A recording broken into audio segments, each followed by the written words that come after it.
Good day, everyone, and welcome to the Women in Data Science Trinidad and Tobago 2023 Datathon tutorial sessions. I am the WiDS TNT ambassador, Dr. Leticia Addison. You may call me Leticia, and I'm here with my mentor team today to present to you a few aspects of data science and also introduce you to Kaggle to be able to use these resources in the 2023 Datathon. So just a quick overview. Well, just to remind persons who missed our information session last week, the WiDS 2023 Datathon is based on climate change, and the dataset challenge is hosted on Kaggle from January 4th to March 1st. So of course, remember that the theme is adapting to climate change by improving extreme weather forecasts. Now we have a bit of a slightly updated set of sessions in terms of our schedule. As you know, we have some January tutorial preliminary sessions, and these are really geared towards persons who are absolute beginners who really want to understand what is involved in data science and how you can use these tools in a data challenge. So today's session will be the introduction to Kaggle and data science. Next Saturday, we'll have an introductory session on machine learning. And the following Saturday will be an open session for persons who are interested, participants who would really like to form teams and start to work on the actual data set. We will invite you to come to that session as well. Following these initial sessions, we have some exciting official workshops in February, and these are actually webinars that will be broadcast live globally. And we have a few different speakers in the webinars. We will actually post the various activities and events. They are posted on our widstnt.org website. And here is just a rundown of some of the workshops and the regional events that you will find. It's also a great opportunity for persons who haven't joined us yet to actually still come in and be able to learn and be able to manipulate the data for the data challenge. So feel free to let any of your peers know that we are still accepting participants, even mentors. We have a new mentor we will introduce to you in a little while as well. And we would really like everyone to get involved and really be a part of all our sessions. So we'll let you know about those webinars and workshop type sessions with some of our international speakers in February. And then we have some talks in March post Datathon. Just to let you know that we will have cash prizes for our local teams. We will indicate that at the last January session. And of course, we will let you all know about our internal winners on the 11th of March at our fireside chat. So just to have a little icebreaker, we would like to hear from you as to what you would associate with the term data science. So Rihanna is going to place the link in the chat. I'm going to give you all a few minutes, even our mentors, to fill this out. And then I will share some of those results live. So I'm giving you all about 3 minutes or so. In the meantime, while persons are still joining, and you can let us know, you can fill, you could fill it multiple times and let us know what you think about the term data science.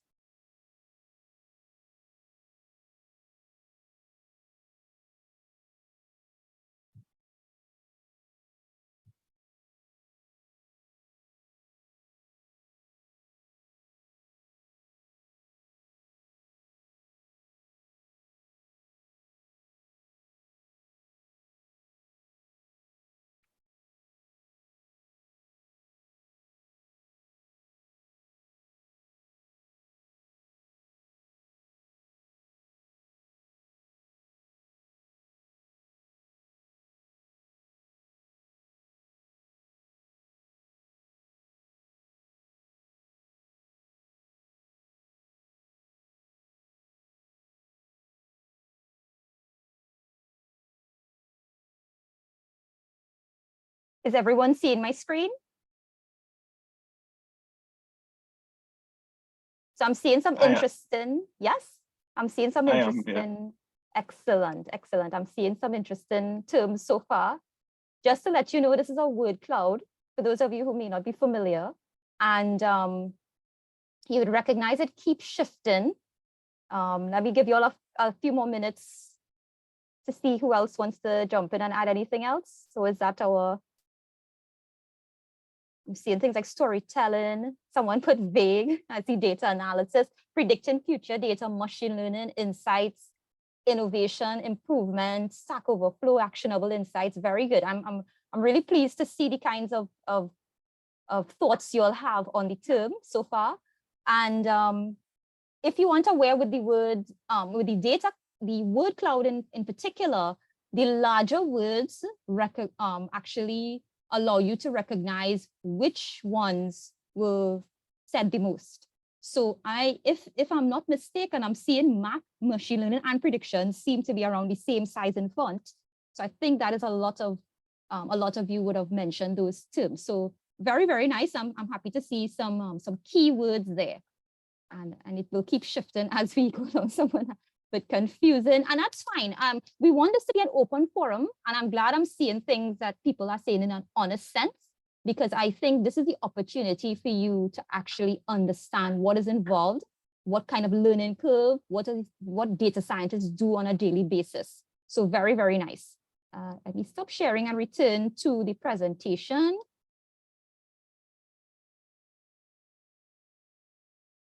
Right, so thank you for partaking in that activity. And the next thing is I just want to give you all a quick insight before we go into our segments today. You could think of data science like in this sort of circular aspect in terms of the types of skills that are needed for a data scientist oriented job, coding skills, visualization skills, machine learning, project skills. I think sometimes people forget we also need ethical skills in terms of integrity with respect to the data, team player skills, lifelong learning skills, communication, etc. The math and statistics is also a very central key part to that. And at this point, I will actually pass you on to our mentor liaison, Shannon Ray, and she will walk you through the various segments. Today, we will have 3 main segments, 20 minutes each, and it will be 90 minutes in total. We do encourage you that if it is you want to stay on after to ask our mentors any questions, we will allow the recording to stop at the 90 minutes, and then you'll have a half an hour session there if you would like to actually ask any questions about the data challenge itself. Today's session is going to be a really beginner-oriented session where we will go through some basics before we do a deeper dive into the data set next week. So I will pass you on to Shannon Ray, and she will take over and give you some context to the various sessions we will be going through today. So Shannon Ray, you could feel free to share your screen and take the floor. Hi, good morning, everyone. So as Dr. Allison said, I will be taking you guys through the tutorial this morning. So firstly, I just wanted to start with some goals that we hope to achieve for this session. So by the end of this session, you guys will be able to do 3 major things, which are to identify and solve data science problems. And you'll do so by learning about how to acquire domain knowledge, as well as to understand how data science can be applied to climate change problems, which is really important for the Women in Data Science Challenge. Next, you guys will learn about Python. You will learn about the syntax, how to handle errors, and how to use Python for data science. And lastly, you guys will learn how to navigate Kaggle competitions, how to use the platform, and how to collaborate with your teammates and make submissions. So first, I know a lot of you guys will be familiar with the concept of data science, but I just wanted to provide you guys with a concrete definition. So data science combines math and statistics, specialized programming, advanced analytics, AI, and machine learning with specific subject matter expertise to uncover actionable insights hidden within an organization's data. So from the word graph, I see that you guys already had this definition in mind, which is really good. So this is just a little infographic showing you guys how each of these areas combine and come together to make data science. And I know there can be a lot of confusion surrounding the difference between AI and machine learning, but it's not really so complicated as it seems. They're both subsets of data science. And whereas artificial intelligence is a broader field that seeks to solve problems with an almost human-like intelligence, machine learning focuses on really specific problems, and it aims to get insights and get knowledge and make predictions based on very specific data. So this is what a typical life cycle of a data science project would look like. So first, we have to start with understanding the topic, knowing what the problem is, knowing what we want the outcomes to be. That's very important because you can't just jump into a project and start solving, and then you get to the end of the project and the result is not what you wanted. So you first need to understand the topic that you're diving into. Next, you need to acquire the data and understand the data itself.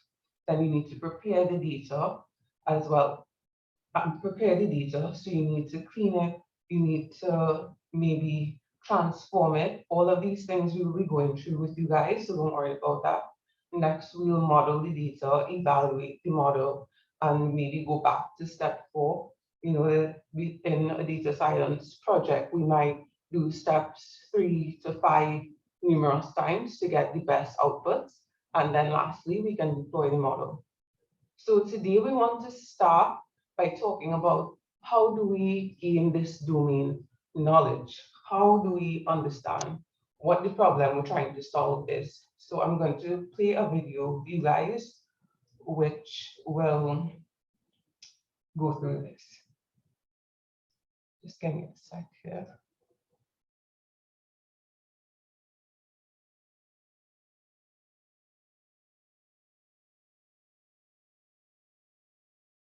Are you guys seeing the video?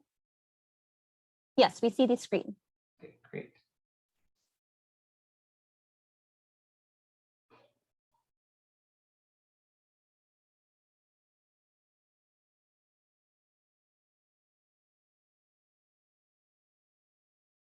You guys are hearing the video as well, right? No, we're not getting any audio from this end. Let me Okay. check in the meantime. Let's see.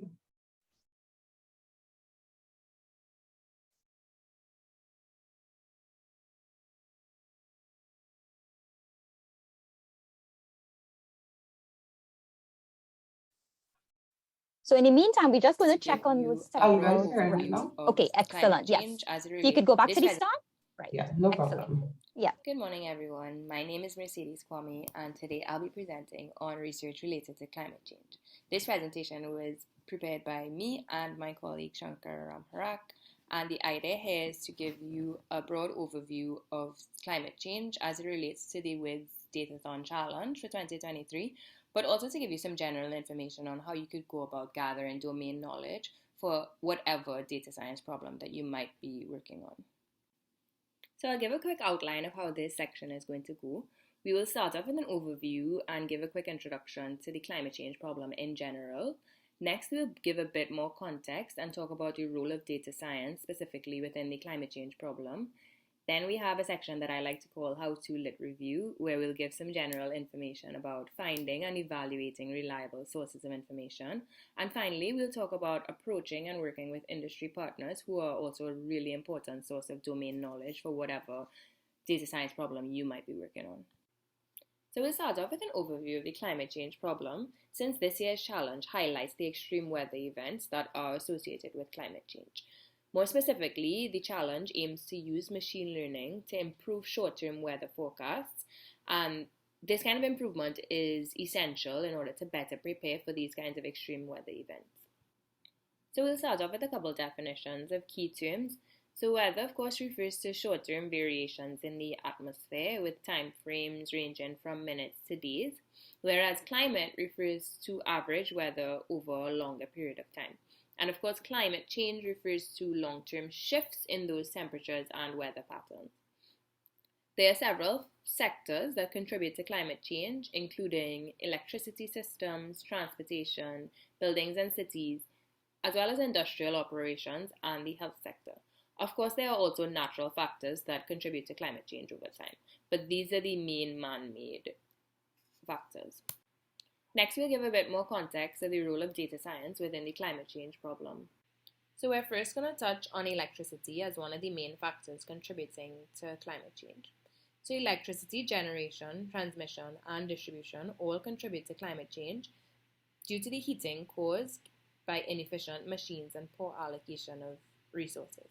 So approximately 40% of global CO2 emissions are emitted from electricity generation through the combustion of fossil fuels to generate the heat needed to power steam turbines. Burning these fuels results in the production of carbon dioxide, or CO2, which is the primary heat-trapping greenhouse gas responsible for global warming. To combat this, ideally, low-carbon energy systems are preferred.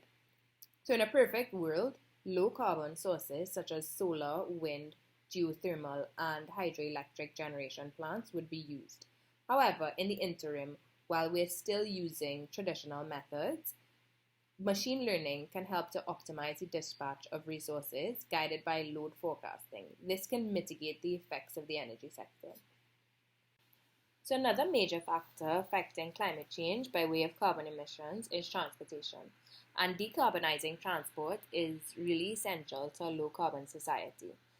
And here there are numerous applications where machine learning can actually make an impact. So in the past, reducing transportation emissions has been slow and complex, most likely because these solutions are very technical and they're really highly dependent on existing infrastructure. Furthermore, it requires a detailed understanding of passengers and freight companies' behavior. This is where machine learning can be really instrumental in gaining this understanding. Buildings are another contributor to climate change due to the emissions and trapped heat energy.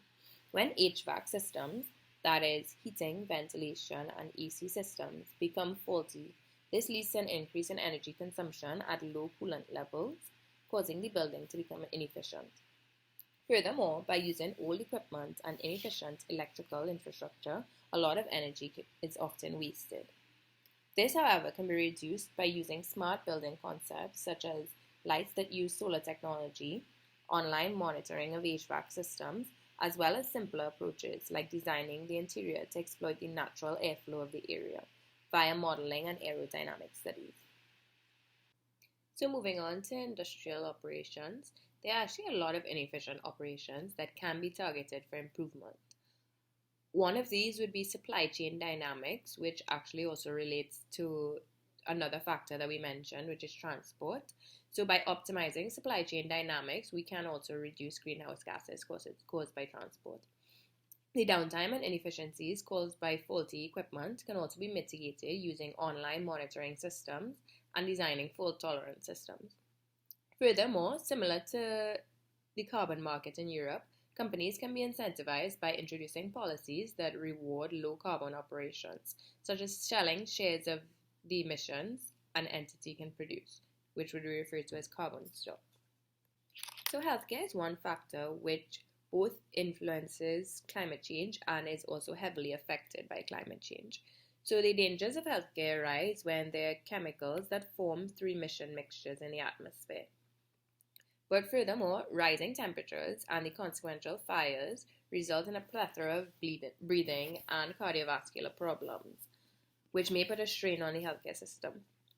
Flooding also causes loss of property and damage to human life, and both of these events are exacerbated by climate change. However, using machine learning, the gases in the atmosphere can actually be investigated using remote sensing. Furthermore, data science can be used to go beyond preemptive action and push drug discovery to reduce costs and access to those affected by the aforementioned events. So now we'll move on to the third section, How to Lit Review. And here I'll talk about finding reliable sources of information. So that is actually doing a literature search and reviewing the literature to gain a bit more domain knowledge for your problem. So the first step here is actually finding the sources of information. So most of us will be familiar with the many useful databases and repositories that exist. I'll just focus on my favorites and why. I really enjoy Google Scholar, and I think a lot of people agree. It's one of the easiest databases to use. It's easy to search and to interact with. But apart from that, it also gives you the best access to the articles, in my opinion. So you might often find an article that's perfect, you read the abstract, you want to read the full article, and with some other databases, it's not always available or you have to pay for it. With Google Scholar, there's oftentimes a link where maybe the author has provided their free copy or a link to ResearchGate or something like this. So for me personally, I find it's easier to find the full PDF article through Google Scholar than through other databases. This brings me to my next point, which is UE Link. I know not all of us would be UE students, but for those who are, you actually can log in with your UE credentials, and that gives you a much broader range of access to different databases and different articles so that you don't have to pay. So those are two really good options for finding reliable sources of information. So after finding your sources of information, the next step would be to evaluate them. And there are several factors that you would want to pay attention to. So firstly, you would want to focus more on scholarly articles versus popular articles. Popular articles do have their merits. They are easily readable and easy for getting a good general overview of a topic, but the downfall is that they might be more focused on opinion rather than evidence or fact. So this is why you would want to focus more on scholarly articles. You would also want to look at the publishing source. So for scholarly articles, you would tend to find them in academic journals. You could also look at government publications or publications from international organizations such as UNESCO, IDB, World Bank.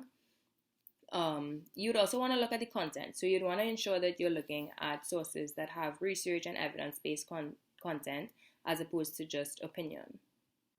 You could also go even further with evaluating your sources. Even academic articles might need to be evaluated for timeliness. So you don't really want to be using articles from, 30 years ago, 40 years ago, depending on the subject. So if it's a subject that is regularly updated, you would definitely want to be using more recent articles. Next, you would want to check that it's actually peer-reviewed, because there are journals which are not peer-reviewed. And if you want to go really far, you could look at the impact factor of the journal, which is kind of just a rating to tell you how many people have cited articles from this source. So now we're going to talk about actually reading academic papers, a quick how-to.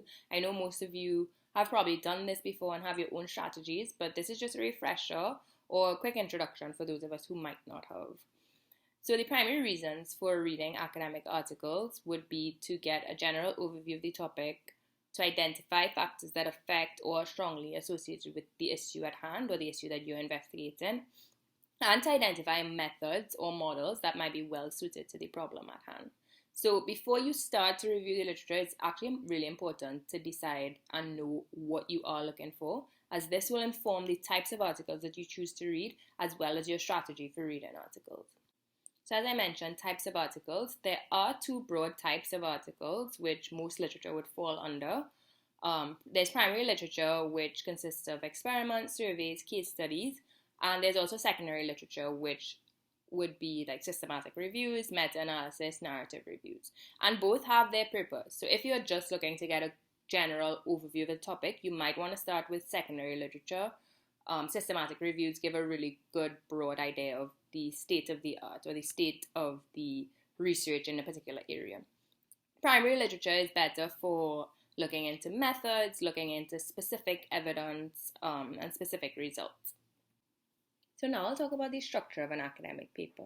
So again, a lot of us might be already familiar with this, but for those who aren't or who haven't read a paper in a while, I'll just give a quick refresher.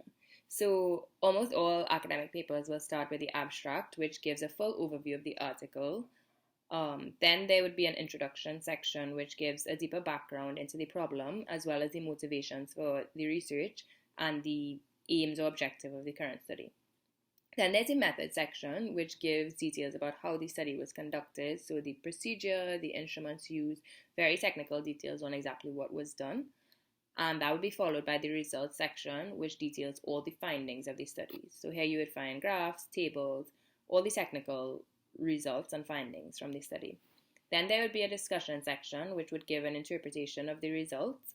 And then there would be the conclusion, which would summarize the findings, the major findings, as well as discuss the implications of the major findings of the study, as well as maybe the study's limitations and those kind of things. So it's important to be really familiar with this because, as I mentioned earlier, your motivation in reading the paper will determine your strategy for reading. So for instance, I would always start with the abstract just to get an overview of what the paper is about and whether it's worthwhile for me to read it based on what I'm looking for. Then, if for instance I'm looking just to get a general overview of a topic, so for instance for climate change, if I'm just looking to get some broad general domain knowledge, I would focus mainly on the introduction, as that would usually give a broader context to the state of research in that area and general knowledge in that area. I would also probably look at the discussion and conclusion, but I would not focus too much on the methods and results, as I wouldn't need those technical details for my purposes at that time. So a bit more about strategies for reading academic papers. One good approach is called the 3-pass approach. So how this works is that you would ideally read the paper at most 3 times. So on your first pass, you would just be attempting to get the general idea. So you would not read the paper too much in depth. You would more be browsing the paper to get a good understanding of what the paper is about. Then if you decide to continue reading, you would do a second pass where you would try to get a deeper understanding of the approach that was used, of the findings, and that kind of thing.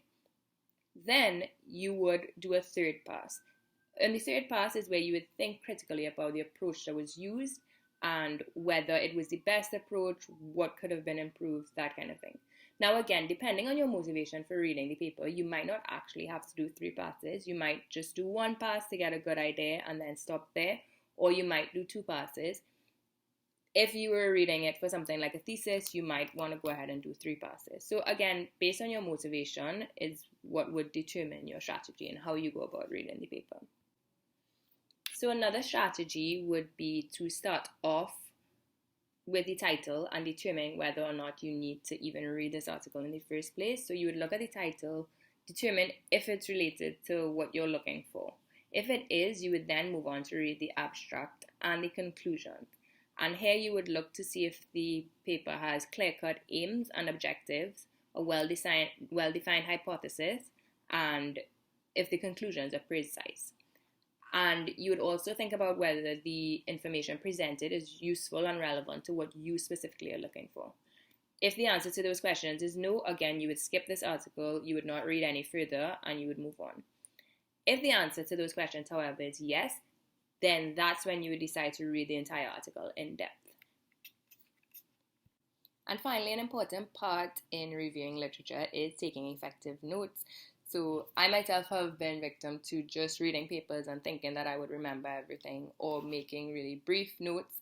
But really it's recommended to create a standard template to make note of the most important pieces of information. This way you save time and effort having to reread articles more than once. Right, so here we presented just a quick and easy template that you could use. You could also come up with your own, based on what are the most important pieces of information for you. Industry partners are also a really important source of domain and technical knowledge for a given data science problem. So for this section, we'll talk about how to approach and work with industry partners to gain more domain knowledge. So for the climate change problem in particular, there are a whole host of important stakeholders, and we've listed quite a few examples here.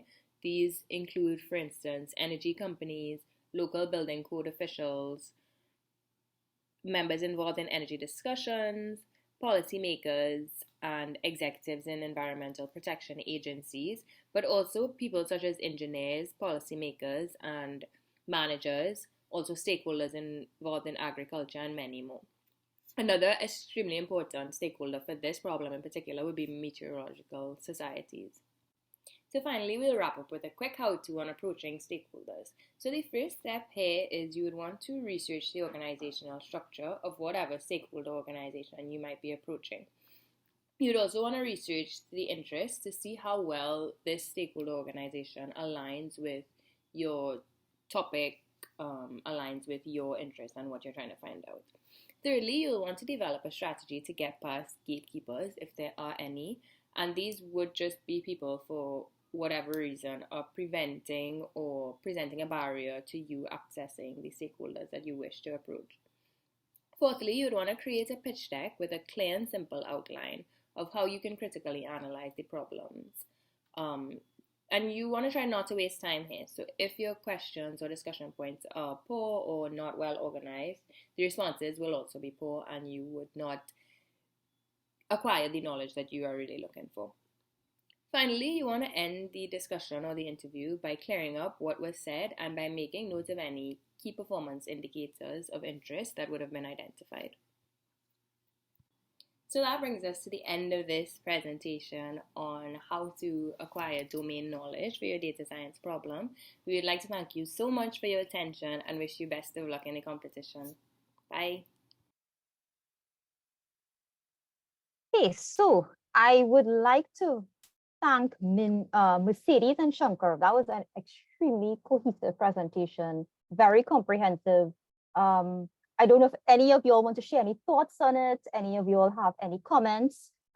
This is actually one of the building blocks I think a lot of people don't recognize is really involved in terms of being a data scientist and actually not only doing the analysis, but understanding the problem from the industry point of view and the needs of the industry, the needs of the community, to be able to leverage on how we actually going to model and use the most useful model. Because I think some people think the most accurate model is sometimes the best, and that is not always the case, as you will see as we go along in these tutorials, how we will show you in terms of manipulating variables, cleaning the data, etc. In certain cases, you will realize certain variables you may think are not important and you may want to eliminate.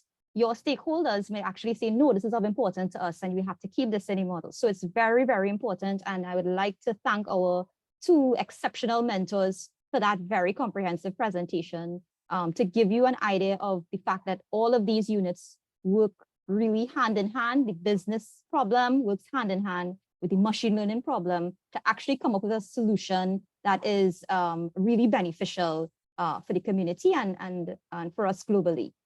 Before we move to the next section, anyone has any burning questions or any comments that they would like to share before we move on to the more interactive portions? Anything in the chat? Anyone?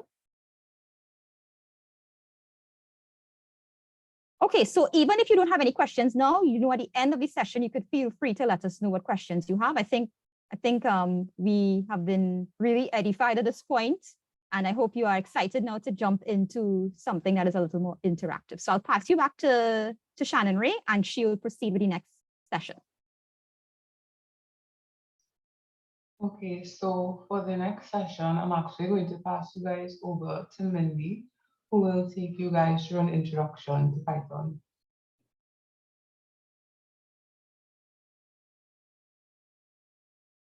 Hi, good morning, everyone. Could you share the notebook in the chat? Yeah, so today we'll be using this notebook here, and we'll be going through some really basic Python code. My name is Fazia Mindi Mohammed. I am a data analyst at Digicel, and I use Python daily. It is a very useful language when it comes to like large data sets and large Excel files, and you want to go through it quickly and find something or clean something or make your data ready for machine learning models. We tend to use Python for it. So I'll give you a couple minutes to open up the Python notebook in your browser. You could make a copy of it so that way you can always go back to it. It's really basic stuff. It's really just to get you started in Python. And we'll take it from there, right? So let me know in the chat when y'all are ready. Yeah. Okay, cool. I'm gonna share my screen.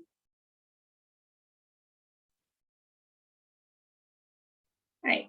So Python is a very well fleshed out language. It was created by this guy here.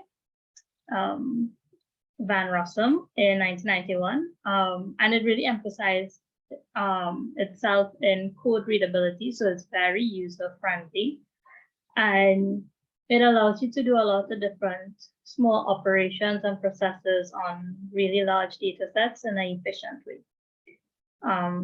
So if you run the first cell, you would see what version you're using. This is Google Colab. I often use this as my test environment for whatever code I'm writing, because I take a little chunk of, because it's big data I deal with, I take a little chunk of code and, run through things in a test environment so that I'm sure everything works. And this is really convenient for that. You have the cells, things like import statements, you must always run them before you actually use whatever functions that, the import statement is based on, and we'll get into that now. So one of the first things that most programmers or most programs make you write is a Hello World program where you simply just print Hello World. So when you click this play button here, that runs this cell of code. And as you notice, the cells run from the first line to the last line.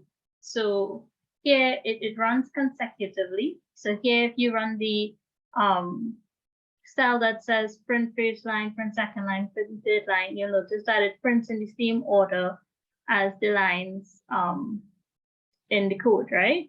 So this is a simple way of saying if you can't declare your variables later down, and your programming is based on a logical flow and a process that is, it takes one thing and fits it into the other until you get the outcome that you desire, right? And there are errors that can occur when you do this. So if you run this piece of code here, you'll notice that it says that there's an error in the sentence, right? And how you troubleshoot these errors, you can search Stack Overflow, which is an invaluable resource. But in the above, you notice that there's a little pointer towards the end of this line of code. And it's simply because you have forgotten to put in an ending quotation mark. So you can, after a while, become very familiar with certain types of syntax errors. And then as it becomes more, as you build more code, you would get different types of errors. Always Google it. It is out there. Everyone has been faced with like these errors repeatedly, and there's a rich repository of ways to troubleshoot it, get around it, to code around it also. There's another very useful thing in Python. You can add comments. The comments are not executed, is really for you to be able to follow your thought process while you are writing code. So if I run this, everything in green is ignored because there's a little pound or a hashtag in front of the line. And you just use it to say, okay, this function does this, what it is you're trying to achieve, so that later when you come back at it, you can just read it through and know exactly where you are in your thought process. And then we will go into some of the more core functionality of Python. Variable assignment. Now, this is very important. You don't want to repeat certain things over and over. So if you have a particular, like let's say you're doing a conversion to something and you have a conversion rate, you don't want to repeat this number continuously throughout your code. Why? Because you can assign it a variable name, and then if this number changes now, like if I run it now and I print the conversion rate, you would see 6.7. But if I change the conversion rate and I run it over, any code that I write under that, it automatically changes. So this is very important because you'll be using a lot of different variables and features, and you would want to make a change across your entire notebook rather than just doing it in a specific spot, right? Are you all with me so far? I can't see the screen. Yes. Yeah, right, cool. And this leads into doing some basic arithmetic in Python. You can add, can subtract, divide, and this is the basis of most things that you'll be doing to your data set. You can also find the modulo, which is the remainder of something. So the remainder, when you divide 12 by 10 is 2. So it gives you the remainder only. This is how we represent exponents in Python. You use a double asterisk. So this is really 2 squared. And these, if you start putting them together, the operator precedence follows PEDMAS, or was very similar to BODMAS. And it prioritizes the parentheses first, then the exponents, excuse me, then the multiplication or division, which are at the same level, and then subtraction, addition and subtraction. So there's some basic types of data structures that we would like to also look at. This is very essential to any kind of introduction into Python. So what data structures are they're specialized formats of organizing and retrieving data, right? So there are some basic types, basic data types first, like integers, which is where we assign, a value of, let's say we're creating a variable name. It doesn't have to be myInt. It could be anything you want to call it, and you assign it a value of 1. And then you can print the type, the data type, right? Which is automatically assigned in Python, and it would be 1. And remember what I said before about variables. myInt would be a variable in this situation. There are also floats. Floats are just numbers with a decimal point. Or this is what we typically call decimals in programming. And then we have strings. This is basically any varchar string, a consecutive set or sequence of alphanumeric characters, and they must be enclosed with either quotations, single quotations, or double quotations. There is no difference in Python, but there, in other languages it would not be that flexible. And we could see that if we print type of data it is, you would see string. We can also do operations on strings, like slicing strings. So if we want to print out the first letter in this string here, we would print from 0. So it starts at 0 and it goes down 1, 2, 3, 4, 5. So if you're new to programming, this might seem a little strange, but it does have a very good reason for it later on. And we'll go into some string, how you would partition the string. So if you want to get, let's say, from the second to the 5th element, right? Because you're starting at 0, you would have to print between 1 to 5. And this is just how you represent your range of index.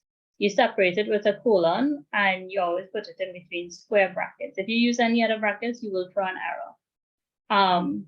And if you run this, you'll print the blank space is counted as a character, right? So it would print HIS and the space. Then you have, if you want to print just, the first 3 elements, you leave the first part before the colon blank, and then you just put 3 after the colon. So this will just give you the first 3 elements. And if you want to print the last set of elements, you use 6 colon and you leave it blank after, right? All of these are just ways to go through strings, so that if you want to isolate a particular part of it, or it becomes necessary in things like matching up and comparing strings. So yeah. So these data types are used in different ways depending on the data structure that you're using. And like I said before, data structures are just ways of organizing data. We have lists. Lists are ordered. They are mutable, which means that they can be changed. They can be duplicated. And as they suggest, they're just a collection of elements. So you can have a list of integers. You can have a list of strings. So yeah, let's run these. So your list of integers, your list of strings, this is not throwing any errors. You can add lists together. And then after that, you can create lists between a range. So indexing works similar to strings for lists, in the sense that if you have a list of 100 integers, you remember it starts at 0 and it goes to 99, because it's always, like most things in programming, it starts at 0. 0 is always your first index in whatever array or list or string that you're using. So if we run this, we will see a range from 0 to 99 being printed out. So if you want to see the first element, like I said before, you start at 0. So the first element in your list would be 0. And if you want to see the last element, you can just print the index for it, use the index for it, and it will print it. If you go out of range of your list, you will throw an error and it will tell you list index is out of range. And if you want to access a particular range in the list, you can just specify it using the same colon method as a string, which is pretty simple. And here's where it's really nice, in the sense that Python also implements inverse indexing. So you can use negative numbers to count from the end of your list now. So if you use -1, it will print the last element in the list, just like we saw over here, right? So it prints the 99th element or the last element. If you want to see the last 10 elements, you just use -10, and then you use your semicolon, and you remember to leave it blank, right? After the semicolon, because you want it to go straight down to the end. And then we can append list values. So appending is basically just adding to the end of the list. So you appended 100. So now to print this out, you can use -10, which will print from 91 to 100. Or you can also you can also use this method to print it out. But you would have to specify the range over here. You could also insert into a list, and you can change the elements in a list. You can also sort in a list. So let's start here. So we appended 100 to our list, right? And say we wanted to insert a number now into our list, our already made list. We can use it using an insert function. This is part of Python, so you just use the function here and it is inserted. You can also change an element in a list, as we can see here, where they set 0. This is the first element in your list, to -100. And then you can finally sort a list. So after all those changes are made, we can now sort our list, and this sorts it from the smallest number to the largest number. Okay. And then we have a different data structure, which is called a tuple. A tuple is everything in a list, except tuples cannot be modified, right? So this is very important here. You cannot set or delete or insert into a tuple. And it is indicated, instead of using square brackets, you use curved brackets for a tuple. So we set the tuple, and then we can print, you can assign variables to the different indexes in the tuple, and then you can print it out, and you would see it's still 1, 2, 3. You can concatenate tuples. Lists and tuples can be done. That can be done using a addition sign. This is just the concatenation of it. You have 2 short lists, and you can concatenate it using a plus sign. And the same can be done with tuples, where you concatenate it using a plus sign, as you can see here in the Go.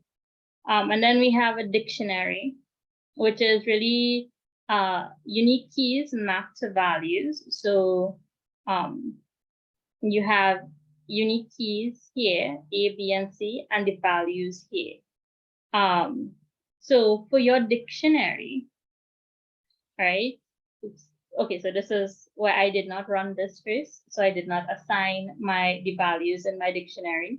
And then I tried to show it. So you need to always remember to run this first, where you assign your values, and then run after.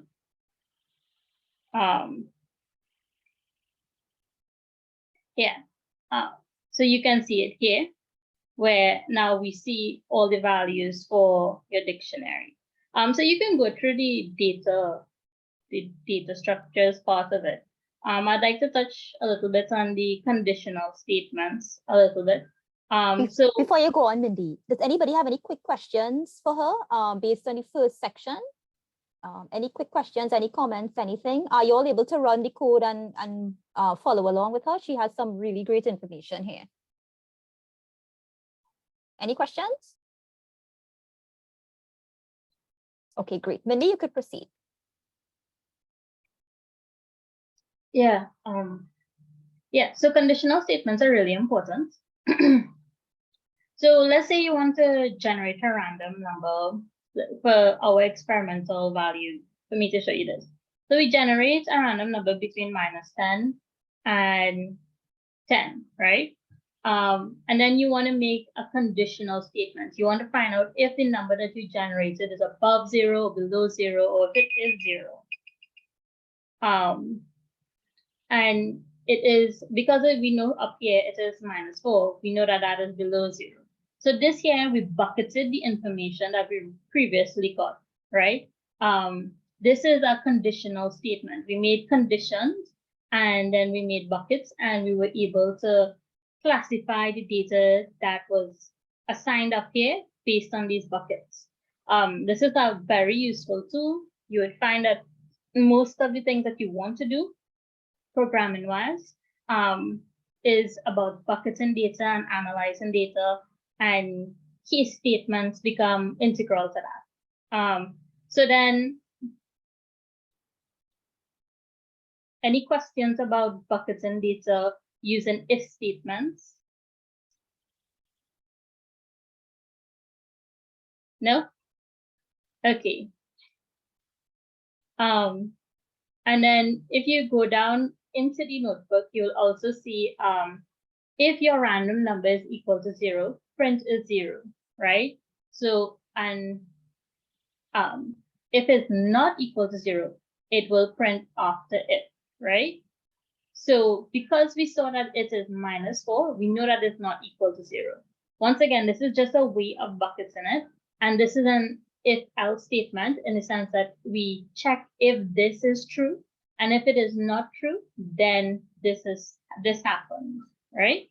And this is unindented, which means that it's outside of this initial statement. This is also a very useful tool that you will want to be able to use in your dataset later on. We also have loops. Loops are where we are able to iterate through a data structure. So if you have a for loop between the range 1 and 5, it prints 1, 2, 3, 4, right? It prints all the numbers between these two numbers in this range, right?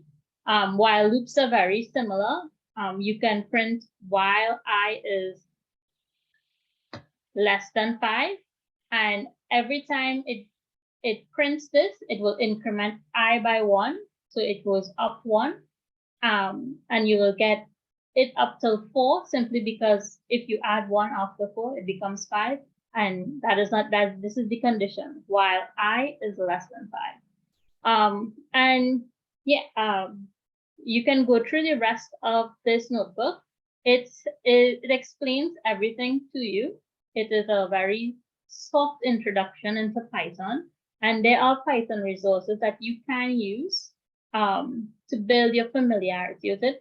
I would suggest playing with the code a little bit, taking out, changing the numbers, rerunning it, seeing what changes happen, and keeping the changes in mind going forward. And now I'll hand you back over to Shannon. Yeah. Yes.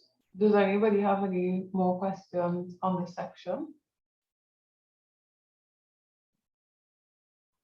I think I went a little over time. I would like to ask Mindy a question, just in a business sense, to just connect the first section to like what you have shown them. So remember, this is a soft introduction. For some of you, we do know that if you are absolute beginners, you're going to feel like, wow, this is a lot, and it's a different type of language. And it's like anything, like if you're learning French or Spanish for the first time, you're going to feel a little bit of a difference in terms of, the learning curve involved. But rest assured that a lot of them have set routines, just as Mindy really showed you all a great introduction into how the different aspects come together and the building blocks of the language itself, and really how you can be able to use it next week. When we do machine learning, we'll actually put it into the context of the actual full data set, so you can see how to use those codes.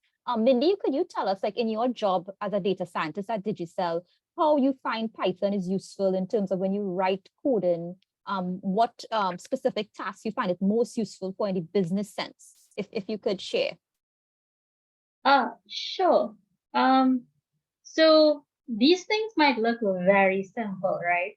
But I use this like every day. So a little background is when you do data science, you tend to interact with not just like for this competition, I understand that you get in the data set and it is easy to just read it in and do whatever processes you can on it.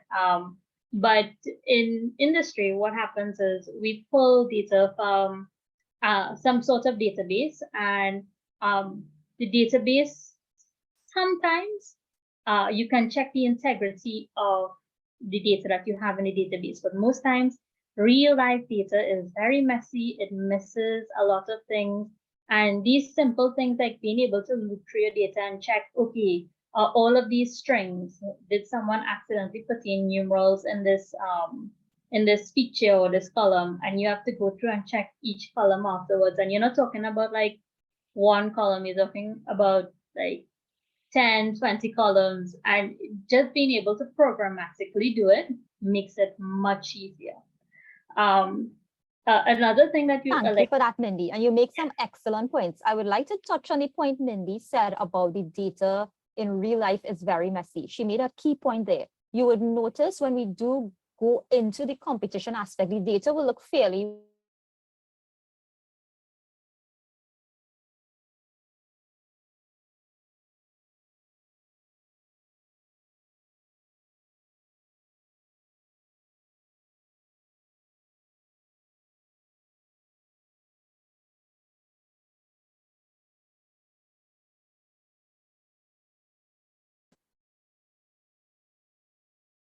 I think you all lost me there for a second. Is everyone hearing me? Yes, we're Yeah, hearing we you can hear you. now. Okay, sorry about that. I think my internet dipped. Yes. So based on what Mindy mentioned, the data cleaning aspect is something that you would have to do in real life. And at her post as a data scientist, she has an added task of having to do that. So she uses Python a lot. And it's really great to know that you could have the tools themselves to write the code to be able to help in that process. And oh, great, Aidan, you actually mentioned something that I was going to also get to. Aidan asked in the chat, are there any other tools or languages that you use other than Python and Google Colab? I could actually just say from my own experience, I use R quite a bit, more than Python. So from my end, I could say that, but Mindy, you could also let us know if there's anything else that you use with respect to your job in terms of data itself. Yeah, I use a lot of SQL, and I previously did a project at CT Labs. And in that, I think I used a lot of, I guess, libraries for, we call it computer vision. So MATLAB is another thing that I touched on a lot, and labeling, image processing, and MATLAB is really, really tedious. Yeah. But it is always, very rewarding to see a model train afterwards on the label data. So yeah, SQL, Power BI, MATLAB, all of those things. Very nice. Any of our other mentors have any tools? I know Mercedes, Shankar, Shannon Ray, Nicholas, any of you all have any other tools that you use? I use Tableau for data visualization. I also use Jupyter Lab when I want to work on my computer as opposed to on Google Colab. Very nice. Anybody else? Shankar, I know you use, do you use any other tools as well? I could jump in. Yes, I Mitty, like yeah. to work with notebooks as well, like Mindy. I like to use Google Colab, but if I'm not working in a notebook, if we're writing a more like comprehensive program, we might use Python, PyCharm, which works with Python. It's like an environment for Python. Very I nice. would one thing I would like to say though is if I do notebooks similar to Mercedes, I wouldn't actually use PyCharm. I'd use something called DataSpell. It is an IDE built for data science, so it allows you to work in both R and Python in the same IDE. It have a lot of features that makes analysis easier, like choosing the device for rendering graphics, analyzing variables easier in the side window. So it's all in all better IDE for data science. And if I'm doing any kind of optimization problems or heavy mathematical programming, I tend to use Julia. Very nice. And we can build a repository. We are building a repository, so we'll add some of those resources for you. Aidan also has a question.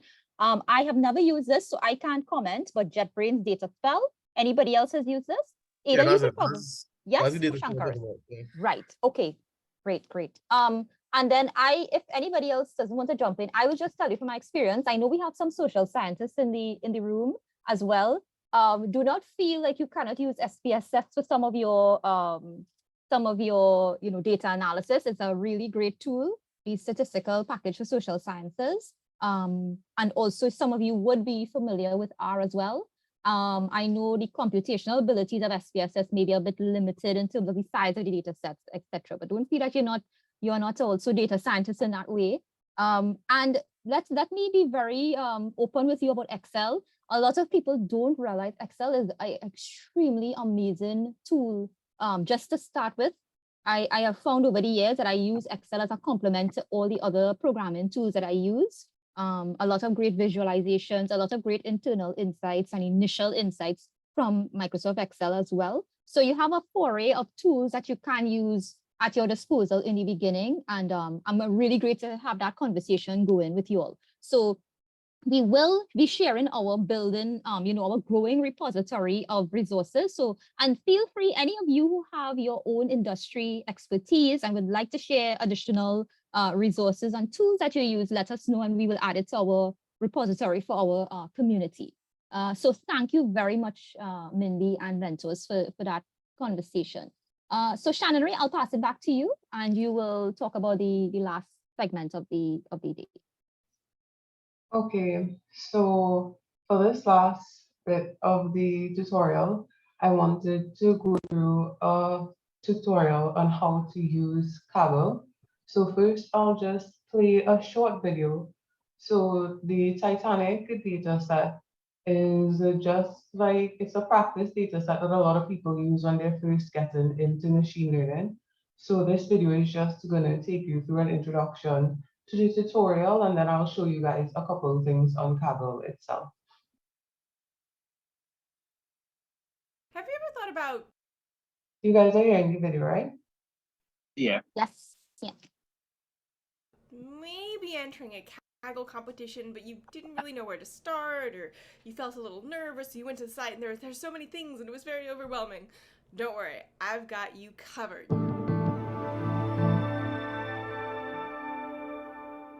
Today I'm going to talk about how to get started in a machine learning competition on Kaggle, specifically the Titanic machine learning competition, which we've designed to be the best possible starting place for you. So today I'm going to talk about why to do machine learning competitions, also how, but mostly why, what this specific competition is about, what should you do first, so you've entered, what next, what happens, and then the thing that everybody wants to know, how can you improve your score once you started, climbing up the leaderboard? How can you keep going up it? So why should you compete in this competition? In general, machine learning competitions are a really nice way to play with different techniques and methods where all of the hard and kind of boring work about data science has already been done for you. So the data has been clean, somebody's developed the metric, there's a really clear problem, there's a nice description of everything that's in the data, so you don't have to figure that out yourself. And you can just try different methods and see what works. It's also a really nice way to familiarize yourself with Kaggle and the platform and everything that's on Kaggle. So of course we have competitions, but in the course of the competition you might want to use some different data sets, and you might look through Kaggle's data sets. You can actually write and run your code directly on Kaggle using Kaggle notebooks and then submit from one of your notebooks. We have a video on how to do that. And even if you never do another Kaggle competition as long as you live, it's a really nice way to also start interacting with the community, make some friends. Everybody in the forums is just starting out. We've designed this to be specifically for new Kagglers. So it's a really nice place to ask some questions, maybe answer some questions, and become a part of the Kaggle community. And just so you know, in case you, again, really aren't interested in competitions, the leaderboard is actually cleared every 3 months, so if you're playing around, you don't get a great score, that's fine. It'll disappear. No harm, no foul. All right, let's dive into the challenge. So the Titanic was a passenger ship that very famously and tragically sunk on its maiden voyage, and the majority of people who were on board the boat died. So the thing that we want you to figure out is how to build a model to help predict what factors might have led to somebody surviving or not. So we'll give you information on each of the passengers. For some of them, we will tell you whether or not they perished in the sinking or not, so that you can use that information to train your model. And then for some of the other passengers, we won't. And your job is to try and guess for those passengers that we haven't told you about whether they survived or not. So how do you start? The first thing you need to do is accept the rules and join the competition. From there, you need to get the data. So the data is going to be under the data tab on the competition page, which is the same place you went to join the competition in the first place. And it's going to be broken into 2 files. One is the training data that I mentioned that has all of the different information and features, and also information on whether or not the passenger died. So you're going to use that for your training and your evaluation and your cross-validation. And then the second data set doesn't have any labels, and that's the data set that you're going to send your predictions back for, and that's what you'll be not really graded on, but evaluated on to determine your leaderboard position. Once you have the data, the next step is to really understand the problem, spend some time learning about the Titanic. It's really well documented. And maybe you take a movie break and watch the movie Titanic just to refresh your memory about what the situation of the problem is.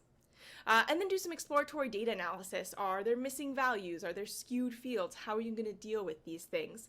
So really get to know and understand the data set. And then start your modeling. So training models, tuning them, changing the hyperparameters to try and get better results for your models, and then ensembling the models, taking your models and putting them together to get your first predictions, and then upload those predictions and you'll get a score. You're on the leaderboard. You're already starting on your journey. And our recommendation is to start with Alexis's step-by-step tutorial. So Alexis is fantastic. She's an amazing teacher. And this tutorial will help you walk through step-by-step, answering your questions, and help you get started in a really nice, simple way. And then the question that everybody wants to know, okay, so I've made my first submission. I want to see those accuracy scores improving. What do I do? A couple of things you can try. So the first thing is to learn about the data. I said that you need to understand the problem. There's always more to learn about a specific machine learning problem. For the Titanic in particular, of course it happened in the past. There's no new data being produced around it. So you can turn to historical sources and start to learn more about the situation to develop your understanding. And then you can use that understanding to guide your experimentation. So some things you can do are creating new features, so feature engineering, based on what you know about the data. Try different types of pre-processing. So maybe if you tried one method of filling in missing values or imputing them, maybe you try a different method and see if that changes your results. Different types of machine learning models. So you might try a random forest space model. You might try a support vector machine. You might try a regression model. You might try many different types of models and then combine them, ensemble them is the technical term. And these are very, very popular on Kaggle. Probably the majority of Kaggle competitions are won by some sort of ensemble model that has multiple different models combined together. And then finally, and this is probably actually the most effective way to improve your score, learn from other folks who are doing the same competition. You're all just starting out, you're getting your bearings. People will share lots of helpful code, they'll ask and answer questions in the forums, and you can help build your understanding as part of the community and really, become a full-fledged Kaggler, get your Kaggle badges, I guess. You don't really have badges, and start climbing up the rankings. All right, you've got everything you need to do and know to get started on the Kaggle competition. I'm really excited to have you on the site. Welcome, and I look forward to seeing you on Kaggle. Good luck. Bye. Okay, so that was just a brief little introduction to the tutorial. And now I'll just show you guys a couple of things on Kaggle itself. So this is I will send a link if it has been sent already. Yes, it's been sent already. So you guys have the link to the actual tutorial that she referenced in the video. So they go through everything that you need to know in order to start a competition. There were just a couple of things I wanted to point out. So when you come to the page, one of the major things you want to look at is this evaluation tab. You can see what you want to predict as well as how we're going to score it and what format you want the file to be submitted in. Also important to look at is the code tab. You can actually create a notebook on Kaggle itself. So I don't know if you guys want to open up the competition itself and work alongside me. So I'll give you a few minutes to do that. If you'd like to, just comment in the chat ready when you're ready. Yes, just reminding you all, Rihanna posted the link for the Titanic tutorial and data set. So you could click on it and follow along, as Shannon Ree will kind of give you all some guidance there.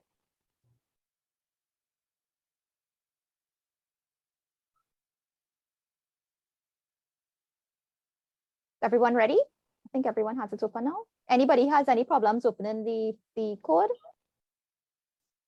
If not, then Shannon Ree, you could proceed. Yes, Faith is ready. Okay.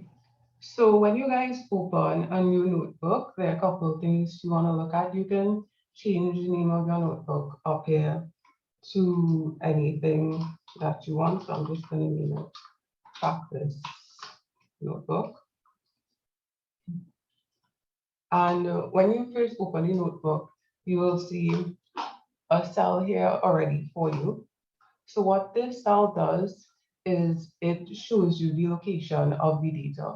A major benefit of working on Kaggle as opposed to downloading the data onto your machine is that these data sets are quite large. So it's preferable for a lot of people to work here, so you don't have to download those data sets, it might slow down your computer. So once you have that loaded, you can just come here and copy in the location from the line above.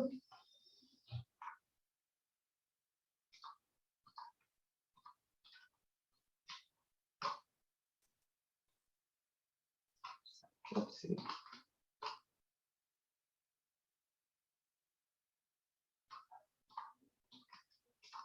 Right, okay, sorry about that.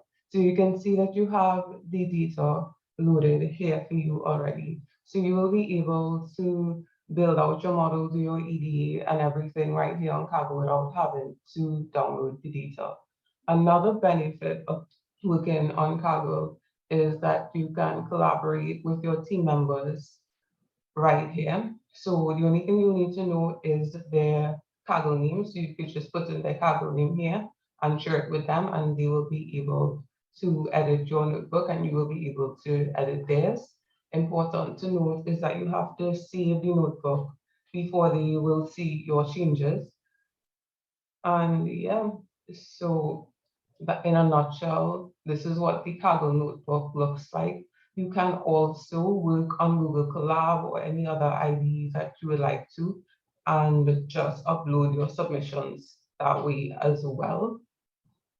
And the last thing that I wanted to point out to you guys again is the tutorials and resources section of the Women in Data Science page. Here gives you some further resources in case you want to know more about Kaggle, you want to compete in other competitions, you want to know about more Python or data science. Any questions on this section?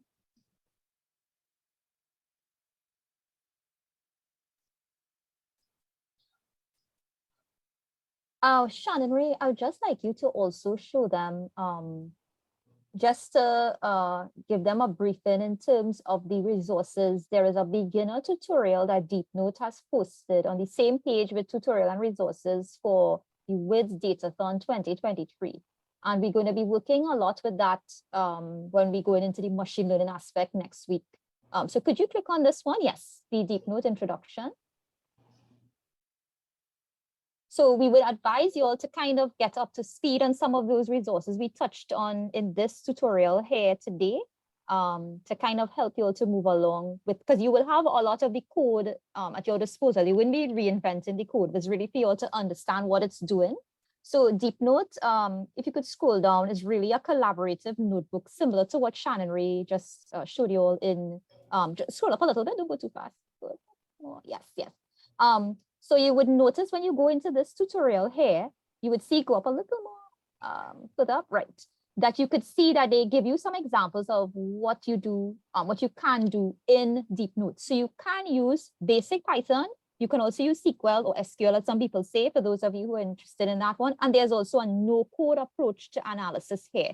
So you could see that they give you a little tidbit on each one. So the first one is using SQL to query. Now remember, when you click on this, you have everything here for you to run. So we will invite you all to actually go through these resources here and kind of familiarize yourselves with how it looks. That takes away a lot of the anxiety for some people who never really worked in these sorts of notebooks before, and it looks a little bit intimidating.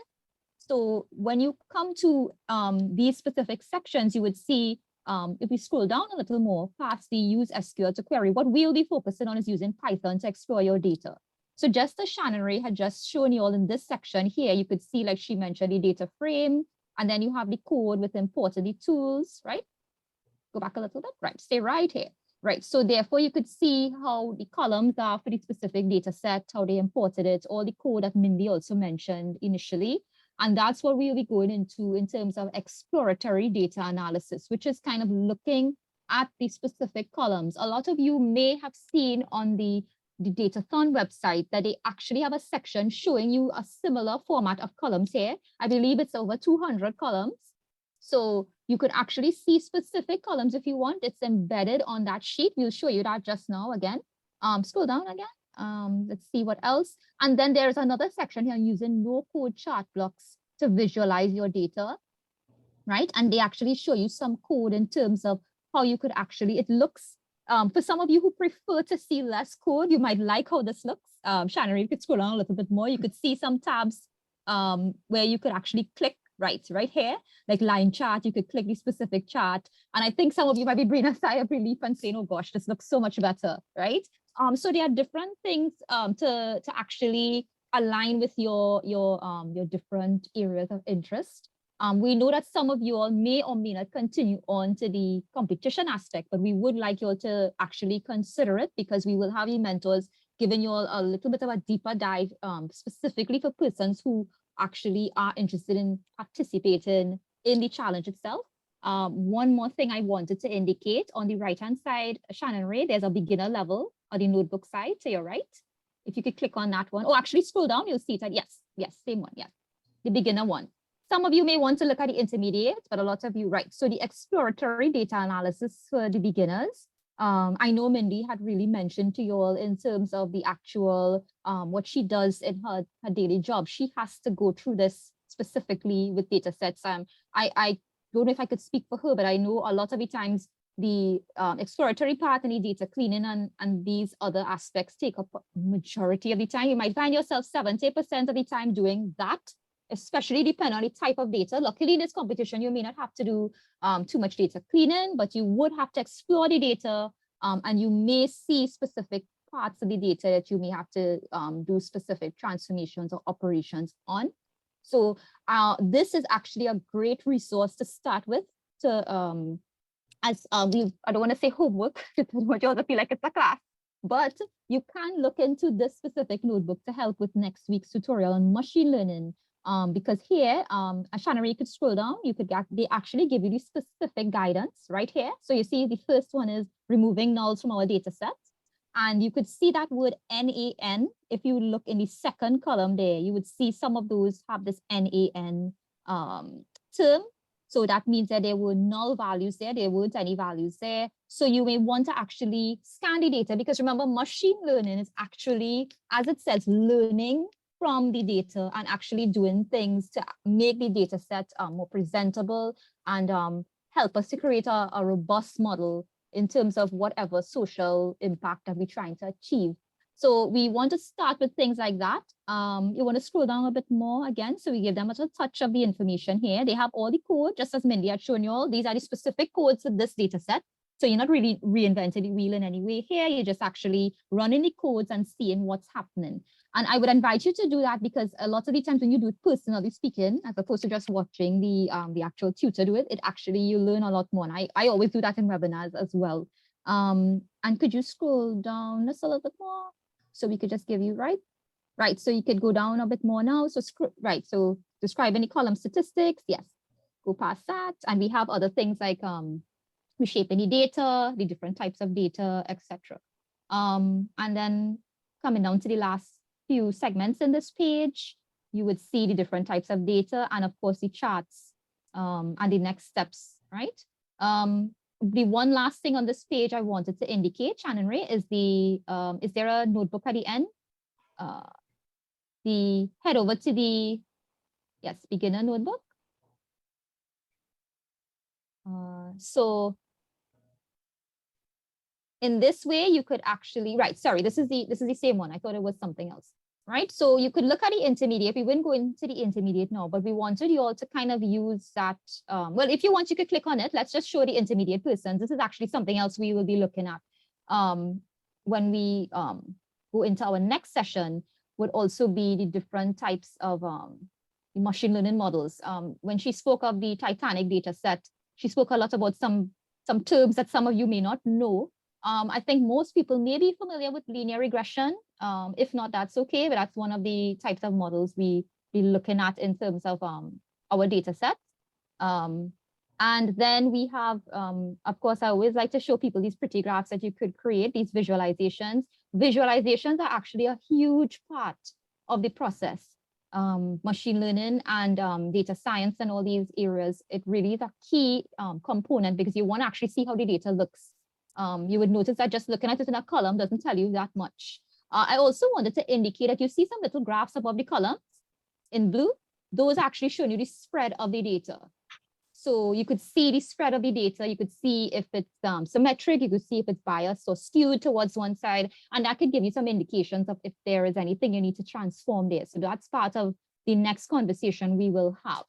And the rest of it, so the intermediate level here is really taking you from the exploratory parts that we spoke of, and then it will kind of get you into the more predictive aspects, which is really the central part of the competition. So we really want to give you all the basic tools to be able to have those ready to apply in terms of the actual competition itself. I think the rest of the page, Shannon Ray, has just some more methods there. You could scroll past, and yes, random forests, important libraries, parameters to track. Some of it may seem foreign to you, that's okay. You may not grasp or absorb all the information. It's totally fine. The metrics at the end here will give you an idea of how we would actually score those models and know how accurate they are in terms of the prediction aspects. So this is just to give you a gauge as to the kind of flow of information in a stepwise manner. Remember, we're not going to try to throw too much at you because we're not teaching you a full course on it, but we're giving you just some bite-sized pieces to keep you abreast of how to actually analyze the data.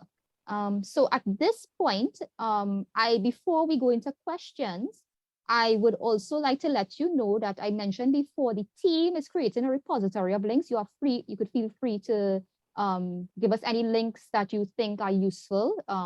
There are also some short courses available on the page that Shannon Ray showed you all with the tutorials that they from University Stanford included for persons who want to dive more into, yes, so we have challenge specific tutorials, and then Shannon Ray could scroll down on the same page and you could see at the end here, yes. So at the bottom of the page, you will see data science in Python. They have Harvard, UC, Berkeley, etc. There's also one from Stanford as well. And I'm glad that you have your mouse pointer over the resources to understand climate change. That is actually central to what Mercedes spoke of in the beginning with the domain knowledge. So for the persons who actually at the point where they want to jump into the challenge, you have some of the background already, and you really want to jump into how to analyze the data set, we advise you to read through these specific papers. I was a participant in the challenge last year on my team. I could tell you, it was really, really essential to go through some of these resources in this repository here, because their partners and sponsors such as climate change, AI, etc., would provide certain key resources based on the data sets that they built, because a lot of them came together and built the data set for the challenge. So I would expect you all to probably peruse those, review them, and see how they help you to understand what is happening. And we are always here to give you more insight into the variables. And I would also like to just mention our newest mentor, Nicholas Smith. He is also going to be a part of our repository team to help build those resources. So Nicholas, I will just invite you to give the audience a line or two based on your background. He's an exceptional student in the Department of Computing and IT. So Nicholas, sure, no problem. Yeah. Thank you. So my name is Nicholas Smith, and I'll be one of the mentors. My name on Slack is Nicholas Smith, so you can always send me a message there if you need any assistance or questions need answered.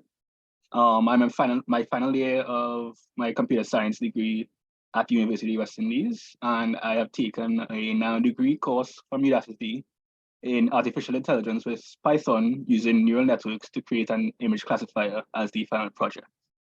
If there are any questions, you can always message me on Slack and I will be happy to answer. Excellent. So we're really happy to have Nicholas on board. He has a lot of expertise that would be really helpful to everyone. So I see we at the 90-minute mark exactly. I'm happy to say that we were able to keep within the time frame. So we want to open up the floor now for any questions, any comments, and also we will share with you a link for a survey, a post-session, post-tutorial session survey. Rihanna will post the link. So anyone has any questions, concerns, or anything for our mentors?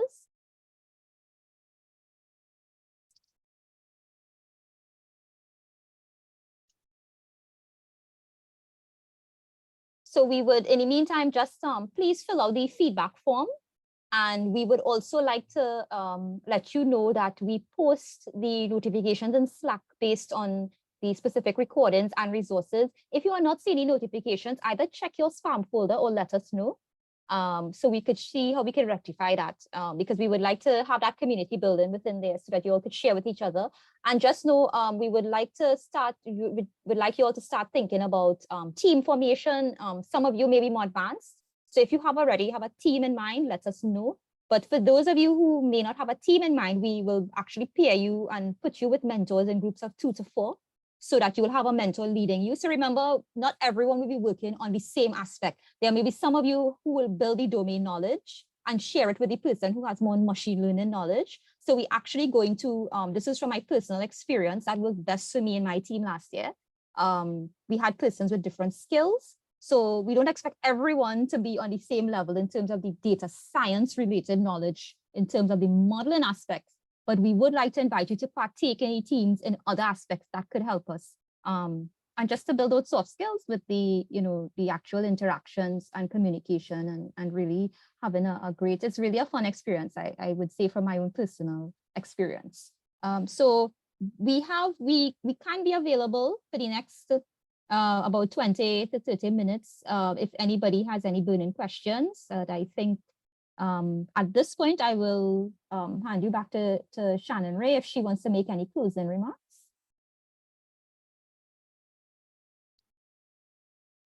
No, nothing from me for now. Nothing from you? Okay, sure. So I will just remind you all, please fill out the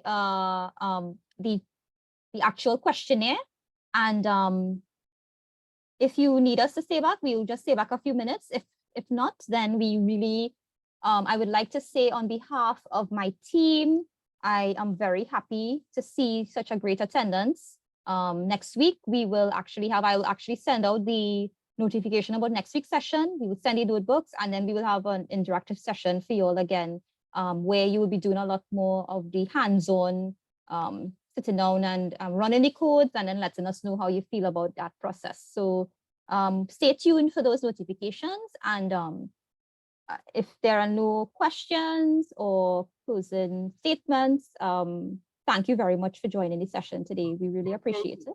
Yes. Last thing. Yeah, Shankar, yes. Participants who are actually going to read up on the resources that women in data science would have posted on the challenge page there, right? Remember the papers that you would have mentioned? Yes. Yes. Now, at first glance, all those papers will be extremely daunting. I think the first one is 111 pages. Some is 50. It very, very easy to get carried away looking at the length. I would really advise you all to do not try to tackle it all in one feeding.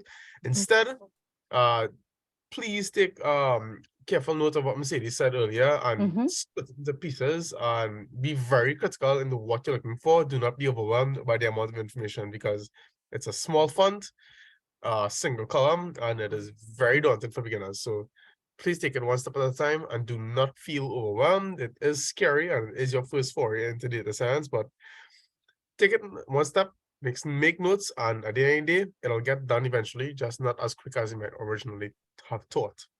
Yeah. Shankar, you make an excellent point. I will tell you all from my personal experience. I after years of experience, I still felt a bit overwhelmed in some aspects of reading a lot of material. And he makes an excellent point from what Mercedes said, which is to take it in parts. I would advise you from my experience being on a team. I was part of the building domain knowledge and also the EDA task section in my team. So in terms of the building domain knowledge part, I heavily relied on looking at things like the IPCC website. Rihanna will post the link for you in the chat. And also I can advise you Climate Change AI, which is a huge sponsor. And I believe Shankar mentioned that their page, I think that document, you would see it, the author is Priya Donti.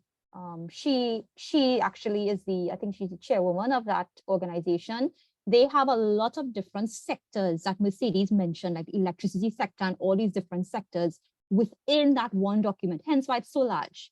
So when you look at it, like what I did last year, I looked into the document and I looked at specific parts that I felt seemed aligned to what we were doing. So last year we were doing building energy consumption in buildings, that prediction aspect. So I looked more into the electricity aspects and a few different sections there. So Shankar, thank you for that. I think that's an excellent point to make for the participants and persons interested. There's material there, but you have to determine which sections are pertinent to what you are trying to do. I think one last thing that could be a bit incentivizing to all, I'm assuming most of these students are university students, is if you all look at some of these sponsorships for women in data science, especially climate change or AI, once you go on your website, they have a lot of opportunities to actually, similar to the IPCC, where you can reach out to the organizations if you think the material is not enough. You can reach out to the stakeholders via email or like a letter or something, and they will be happy to provide further guidance if you know, don't feel comfortable speaking to us, or you want to go a bit further into the industry. You can always reach out to the original authors of the papers. That's a good way to start building a network. Yes, definitely. And also just following up from what Shankar is saying, the actual global WiDS organization, they're going to have a lot of industry partners making a lot of different webinar type talks. They're going to have some talks coming up, seminar/webinar type talks as well. So when we see, because there are a lot of videos floating on the WiDS website, the global website, in terms of the past discussions. So we will also send to you in our Slack channel specific ones, like the registration for specific ones with those industry partners that will actually be helpful to you to kind of understand the context of the problem as well. So we have a lot of resources, and I would say I'm very happy to be a part of the WiDS organization in this way, because we have a lot of material, and I would like to say we are very blessed with a lot of great material and a lot of great experts in the field. So you don't have to feel like you are disadvantaged in any way, and we are always here to help you along. So I see that, right? So Rihanna placed the climate change AI in the chat for you as well, so you could check that website also. And Nicholas placed the IPCC website. So those are some the resources for reading. And of course, please feel free to fill out our survey. And if there are no last words, going once, going twice, 3 times, right? I would like to say on behalf of my team, thank you very much for joining this session today. We really appreciate it, and we are always here to help you in the process. And happy Saturday. Have a great Saturday. And take care.